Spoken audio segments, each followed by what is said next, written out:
কথায় আছে বাঙালির 12 মাসে 13 পার্বণ। পয়লা বৈশাখের রেশ কাটতে না কাটতেই মানুষ আবার মেতে ওঠে অক্ষয় তৃতীয়ায়। তবে এটা যে শুধু বাঙালির উৎসব তা নয়, সমগ্র ভারতবাসী এই উৎসবে মেতে ওঠেন। মূলত এই দিন ব্যবসায়ীদের দিন, কারণ পয়লা বৈশাখের মতো এই দিনেও হালখাতা হয় দোকানে দোকানে। সনাতন ধর্মে অক্ষয় তৃতীয়া এক বিশেষ মাহাত্ম্যপূর্ণ তিথি। এই দিন বাংলার ঘরে ঘরে পূজিত হন গণেশ ও মা লক্ষ্মী। প্রচলিত বিশ্বাস অনুযায়ী অক্ষয় তৃতীয়ায় কোনো শুভ কাজ করলে তার অক্ষয় ফল পাওয়া যায়। হিন্দু ধর্মে অক্ষয় তৃতীয়া উৎসবের বিশেষ তাৎপর্য রয়েছে। এই দিনটিকে একটি শুভ সময় হিসেবে বিবেচনা করা হয়। বৈদিক ঐতিহ্যে একে অক্ষয় বলা হয়, যা অনন্ত পুণ্যের প্রতীক। বিশ্বাস করা হয় যে এই দিনে করা দান, মন্ত্র উচ্চারণ, তপস্যা এবং শুভ কর্মের ফল চিরস্থায়ী হয়, অর্থাৎ তা কখনো হ্রাস পায় না। মহাভারতের এই দিনটির একটি বিশেষ তাৎপর্য ছিল। সনাতন ধর্মীয় বিশ্বাস এবং পৌরাণিক কাহিনী অনুসারে সূর্যদেব বৈশাখ মাসে শুক্লা তৃতীয়া বা অক্ষয় তৃতীয়া তিথিতে যুধিষ্ঠিরকে নির্বাসনের সময় এক অক্ষয় পাত্র উপহার দিয়েছিলেন। এই অক্ষয় পাত্র বা অন্নপূর্ণা পাত্র থেকে প্রতিদিন অপরিসীম খাবার পাওয়া যেত। ধর্মগ্রন্থ অনুসারে ভগবান বিষ্ণুর অবতার পরশুরামের জন্ম এই দিনে হয়েছিল, তাই এই দিনটি পরশুরাম জয়ন্তী হিসেবেও পালিত হয়। অক্ষয় তৃতীয়ায় দেবী লক্ষ্মী এবং ভগবান বিষ্ণুর পুজো করা বিশেষভাবে ফলপ্রসূ বলে মনে করা হয়। পঞ্জিকা অনুসারে বৈশাখ মাসের শুক্লপক্ষের তৃতীয়ার দিন এই অক্ষয় তৃতীয়া পালিত হয়। এই বছর অর্থাৎ 2026 সালে বাংলা 1433 বঙ্গাব্দে অক্ষয় তৃতীয়া পালিত হবে 20 এপ্রিল 2026, 6ই বৈশাখ 1433 সোমবার। তৃতীয়া তিথি শুরু হচ্ছে 19 এপ্রিল 2026, বাংলার 5ই বৈশাখ 1433 রবিবার দুপুর 1:14 এবং তৃতীয়া তিথি সমাপ্ত হচ্ছে 20 এপ্রিল 2026, বাংলার 6ই বৈশাখ 1433 সোমবার সকাল 10:53।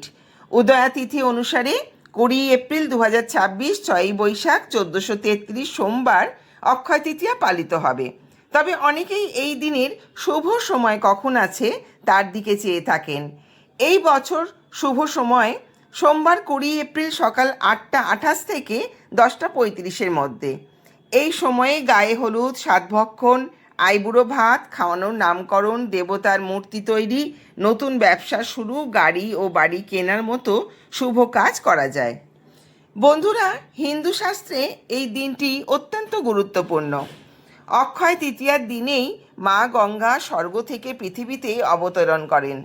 এই কারণে এই দিনের গঙ্গা স্নান অত্যন্ত পবিত্র এবং পুণ্য লাভের মাধ্যম। সাগর বংশের পূর্বপুরুষদের আত্মার মুক্তির জন্য গঙ্গাকে পৃথিবীতে আনা প্রয়োজন ছিল। ভগীরথ বহু বছর ধরে গঙ্গার আরাধনা করেন। অক্ষয় তৃতীয়ার দিন গঙ্গা দেবী মর্তে আসতে রাজি হন। তবে গঙ্গার প্রবল গতি দেখে দেবতারা আশঙ্কা প্রকাশ করেন যে তিনি পৃথিবীকে ভাসিয়ে দিতে পারেন।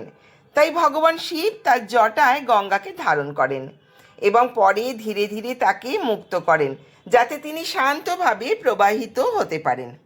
যেহেতু ভগীরথ তাকে পৃথিবীতে নিয়ে আসার জন্য কঠোর সাধনা করেছিলেন, তাই গঙ্গাকে ভাগীরথী নামেও ডাকা হয়। এই পবিত্র দিনে দেবী অন্নপূর্ণার আবির্ভাবও ঘটেছিল। পুরী ধামে এই পুণ্য দিনে রথযাত্রার রথ নির্মাণ শুরু হয়। প্রচণ্ড গ্রীষ্মের হাত থেকে ভগবান জগন্নাথ দেবকে শীতল রাখতে চন্দনের প্রলেপ দেওয়া হয়। পুরীর নরেন্দ্র পুষ্করিণীতে নৌকা বিহার এবং চন্দন মাখানোর মাধ্যমে এই উৎসব পালিত হয়, যেটি শুরু হয় এই পবিত্র তিথিতে এবং শ্রীকৃষ্ণের এই চন্দন যাত্রা চলে 21 দিন ধরে। পৌরাণিক বিশ্বাস অনুযায়ী এই পবিত্র দিনে দেবী লক্ষ্মী ক্ষীরসাগর থেকে আবির্ভূত হয়েছিলেন। কথিত আছে এই দিনেই কুবের লক্ষ্মী দেবীর পূজা করে তার সম্পদের ভাণ্ডার ফিরে পেয়েছিলেন। বৈভব লক্ষ্মী পুজো মানুষকে আর্থিক দুর্দশা ও ঋণ থেকে মুক্তি দেয় এবং সম্পদ বৃদ্ধি করে। তাই এই দিন অনেকেই দেবী লক্ষ্মীর সাথে কুবেরেরও পূজা করে থাকেন আর্থিক সচ্ছলতা বজায় রাখতে। সুতরাং বন্ধুরা, এর থেকেই বোঝা যায় যে এই পবিত্র অক্ষয় তৃতীয়া কতটা মাহাত্ম্যপূর্ণ। তাই এই পবিত্র শক্তিশালী দিনে পুণ্যতিথিতে আমরা বিভিন্ন ধরনের উপায় করতে পারি, যা আমাদের সারা বছর সুখ শান্তি, আর্থিক উন্নতি, সুস্থতা বজায় রাখতে সাহায্য করতে পারে। এই রকম একটি উপায় হলো, এই দিন সামান্য হলুদ, তুলসী গাছের মাটি এবং গঙ্গা জল দিয়ে একটি পবিত্র মিশ্রণ তৈরি করে ডান হাতের অনামিকা আঙুল দিয়ে ওং নমো ভগবতে বাসুদেবায় মন্ত্র জপ করতে করতে স্বস্তিক চিহ্ন অঙ্কন করুন। বাড়ির সদর দরজায়, ঘরের মন্দিরে, পানীয় জল রাখার জায়গায়, তুলসী মাতার টবে, অর্থ রাখার স্থানে। অর্থকে আকর্ষণ করার জন্য মা লক্ষ্মীর আসনে একটি হলুদ কাপড়ে 5টি করে কড়ি, গোমতী চক্র, 1 টাকার কয়েন, হলুদের গাঁঠ বেঁধে রেখে দিন। মায়ের পুজো সম্পূর্ণ হলে পরের দিন এটিকে বেঁধে নিজের অর্থ রাখার জায়গায় রাখতে পারেন। বন্ধুরা, অক্ষয় তৃতীয়ার দিন ভালো বা খারাপ যাই কাজ করুন তা অক্ষয় হয়ে থাকে, তার ফল কোনো না কোনো দিন ভোগ করতেই হয়। তাই এই দিন দান, ধ্যান, জপ করার মধ্যে থাকুন। বলা হয়, অক্ষয় তৃতীয়ার দিন কয়েকটি নির্দিষ্ট দ্রব্য কিনে বাড়িতে আনলে মা লক্ষ্মী গৃহে বিরাজ করেন। এই দিন সোনা বা রূপো কিনলে গৃহে শুভ ফল প্রদান করে, তবে সকলের পক্ষে এটি কেনা সম্ভব নয়। তাই এই দিন জব, মা লক্ষ্মীর প্রিয় কড়ি, লক্ষ্মীর ভাণ্ডার, পিতল বা তামার মূর্তি, কাঁসার বাসনপত্র, মূল্যবান যে কোনো ধাতু, রান্নায় ব্যবহৃত মুগ, মসুর, ছোলার, মটর ডাল কিনতে পারেন। নারকেল কেনা অত্যন্ত শুভ। নারকেল দিয়ে নাড়ু বানিয়ে মা লক্ষ্মীকে নিবেদন করুন। ঘি কিনে ঘিয়ের প্রদীপ প্রজ্বলন করুন। মা লক্ষ্মীর প্রতীক স্বরূপ চাল বা অন্য কোনো শস্যদানাও কিনতে পারেন। কেনাকাটার শুভ সময় 19 এপ্রিল বিকেল 5টা 53 থেকে রাত 9টা পর্যন্ত এবং 20 এপ্রিল সকাল 7টা 51 থেকে 10টা 53 পর্যন্ত।